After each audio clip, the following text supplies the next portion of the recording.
সবাইকে ঈদ মোবারক। দীর্ঘ এক মাস সিয়াম সাধনার পর ঈদের খুশি উদযাপন করতে দেশের বিভিন্ন প্রান্ত থেকে মানুষজন ঘর থেকে বের হয়েছেন তাদের ঈদের যেই ছুটি এই ছুটিকে উপভোগ করতে।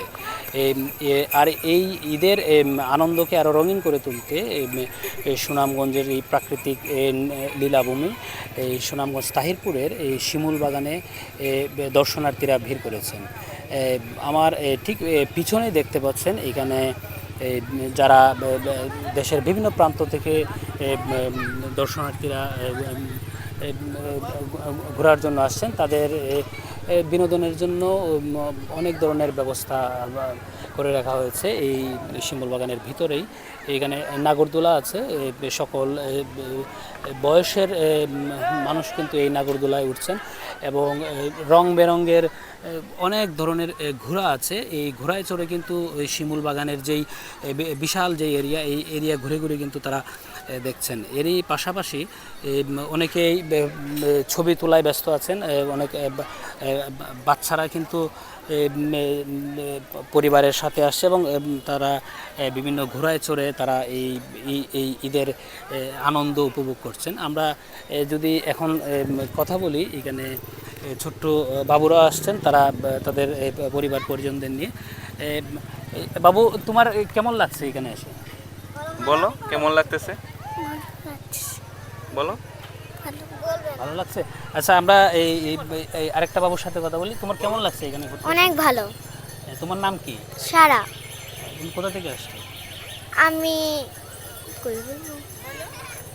তোমার বলো কোন জায়গা থেকে আসছো? তোমার বাসা কোথায়? টাঙ্গাইল। টাঙ্গাইল টাঙ্গাইল থেকে আসছো? কার সাথে আসছো? কেন, আম্মু আব্বু। আচ্ছা, এই বাবুটি টাঙ্গাইল থেকে ঘুরতে আসছে তার পরিবারের সাথে। দেশের বিভিন্ন প্রান্ত থেকে কিন্তু এই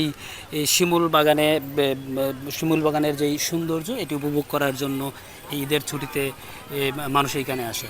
শিমুল বাগানের শিমুল না থাকলেও কিন্তু শিমুল বাগানের যে একটি সৌন্দর্য, এখানে যে সারি সারি শিমুলের গাছ, এই গাছের যে একটি সৌন্দর্য, এই গাছ দেখার জন্যই কিন্তু